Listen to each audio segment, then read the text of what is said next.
Hola, soy Alejandra Aldana Alcántara, alumna de la licenciatura en Derecho en la Universidad Virtual del Estado de Guanajuato, con número de matrícula 20025547. Esta presentación corresponde al reto 1 del módulo Derecho Procesal Penal, titulado ¿Cuáles fueron los antecedentes latinoamericanos de la reforma constitucional mexicana? La primera pregunta que tenemos es, ¿a qué se refiere Langer cuando afirma que las reformas en materia de justicia penal se difundieron desde la periferia? En este sentido, cuando Langer afirma que las reformas en materia de justicia penal se difundieron desde la periferia, se refiere a que estas reformas no surgieron en los países o regiones con sistemas de justicia penal más establecidos y tradicionales, sino en aquellos que se encuentran en la periferia geográfica o política. Esto puede incluir países menos desarrollados o aquellos con sistemas de justicia penal más recientes o en desarrollo. Es importante tener en cuenta que el contexto geográfico, político y cultural pueden afectar la forma en que se implementan las reformas en materia de justicia penal. En este caso en específico, justamente Langer en su texto, a lo que se refiere es que la difusión que se dio del sistema penal acusatorio que ahora tenemos en México desde el año 2008 no se dio desde los países menos desarrollados como meros receptores de este sistema, es decir, que de aquellos países que tuvieran sistemas penales más modernizados o digamos que de estos países que se encuentran en desarrollo y no en vías de como puede suceder con gran parte de los países que conforman Latinoamérica, no únicamente estos quedaron como receptores, sino que justamente tomaron un papel como actor principal en la cuestión de la realización de este tipo de sistemas penales acusatorios y la difusión, en este caso, en el contexto latinoamericano. Una de las grandes diferencias entre el sistema penal acusatorio y el sistema penal inquisitivo que en México se tenía antes de 2008 es justamente los códigos, es decir, estos ordenamientos jurídicos que le dan vida al sistema penal acusatorio. Y por eso es necesario hacer una distinción entre estos. Por un lado, tenemos los códigos inquisitivos, que pudiéramos hablar de los códigos penales que tenían lugar en México antes de la reforma constitucional del 2008, donde era muy visible que el sistema se basaba en el principio de que el Estado es responsable de investigar y probar los delitos. Asimismo, en este sistema inquisitivo o en los códigos inquisitivos, el juez o el fiscal tenía un papel activo en la investigación y recopilación de pruebas. Incluso podríamos hablar de que el juez tenía totalmente cooptado todo el proceso penal para poder llegar o no a una sentencia. ¿Por qué? Porque veía tanto la etapa de investigación, la etapa, como bien dice aquí, de recopilación de pruebas, pero también era el encargado de dictar autos de formal prisión, de dictar sentencias condenatorias absolutorias, o sea, realmente todo el procedimiento estaba en manos de una sola persona. También el proceso judicial se llevaba a cabo en gran medida en secreto y el acusado pudiera o no conocer todas las pruebas contra él, que esto abonaba incluso a esta cuestión del principio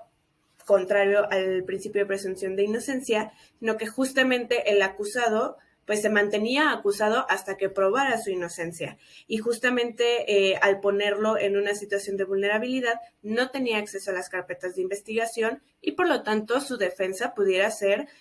pues no la más óptima al no tener todos los elementos necesarios, pues justamente para que esta fuera buena. ¿Qué tiene relación con el siguiente punto, que es que la defensa tiene un papel menos activo en el proceso y eso pudiese derivar evidentemente de la cuestión de no tener todos los elementos necesarios para crear una buena defensa? Y el sistema se basaba en la idea de que el Estado es el principal garante de la justicia y debe actuar en beneficio de la sociedad. Ahora bien,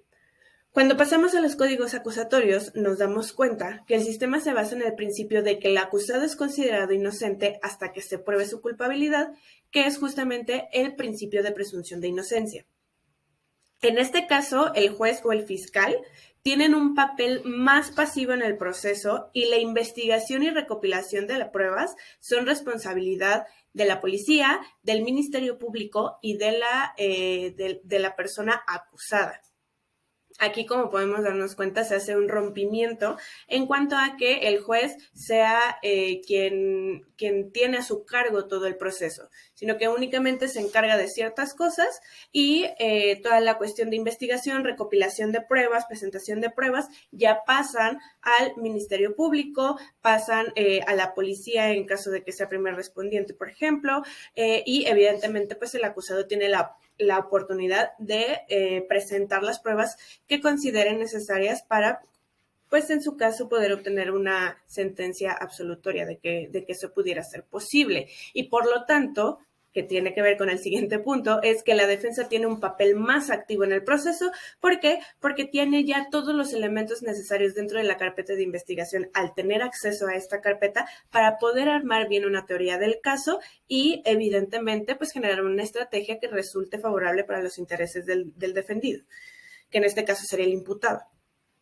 Y el sistema se basa en la idea de que el acusado tiene derechos y garantías que deben ser protegidos, que esto justamente también tiene mucho que ver con la reforma constitucional que se dio en el 2011, justamente por la cuestión de que antes se pensaba que las personas que se encontraban en conflicto con la ley, que se encontraban ya en un reclusorio, o estaban pasando por procesos penales en calidad de imputados, no tenían derechos humanos, por ejemplo, se pensaba eso. A partir de la reforma de 2011 es que empieza a haber una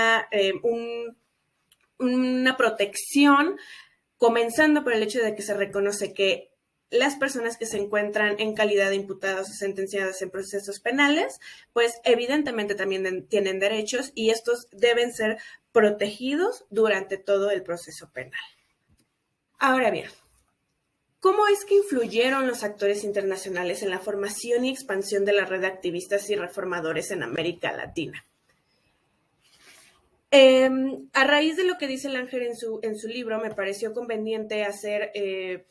un listado de los puntos que considero más esenciales que pudieran manifestar cuál fue la influencia y la importancia de los actores internacionales, dividiéndolo en 5: financiamiento, asesoramiento técnico, intercambio de experiencias, presión internacional y apoyo político. Con financiamiento entendemos como organizaciones internacionales y donantes individuales que han proporcionado fondos para apoyar la investigación, el desarrollo de programas y la capacitación de activistas y reformadores en América Latina. Cuando hablamos de asesoramiento técnico, estamos hablando de organizaciones internacionales y expertos extranjeros que han brindado asesoramiento técnico y apoyo en áreas como la reforma de la justicia penal, que incluso también lo pudiéramos ver en otro tema como política de drogas o el derecho a la protesta pacífica, pero también podemos verlo en el caso específico de las reformas a la justicia penal. En cuanto al intercambio de experiencias, pues se da la oportunidad de que activistas y reformadores de América Latina han tenido la oportunidad de intercambiar experiencias y aprender de sus homólogos en otros países a través de programas de intercambio, redes internacionales, congresos, conferencias, etc. La presión internacional, por supuesto, que también juega un papel muy importante en estas reformas, porque es justamente gracias a organizaciones internacionales de derechos humanos y grupos de sociedad civil que han presionado a los gobiernos de América Latina para que promuevan y respeten los derechos humanos. Esto, por supuesto, ha contribuido a la creación de un ambiente propicio para la actividad de activistas y reformadores. Y por último, el apoyo político. Gran parte de estas reformas es gracias a que existe una voluntad política que es sumamente importante cuando hablamos de reformas constitucionales. Y el apoyo político es justamente actores internacionales, incluyendo gobiernos, que han apoyado públicamente a los activistas y reformadores en América Latina, lo que les da legitimidad y ayuda a protegerlos de la represión gubernamental que pudieran recibir en el país donde están ejerciendo su activismo. Como vemos, la influencia de actores internacionales es sumamente importante para este tipo de casos. Por último, ¿cuál es la relación entre este texto de Langer y la reforma constitucional en materia de seguridad pública y justicia penal en México? Considero que es muy sencillo y muy claro. Gracias a que esta difusión se dio entre las periferias, porque Latinoamérica es una periferia, no se encuentra en un posicionamiento geográfico ni político, a excepción de países como Brasil, que le permitan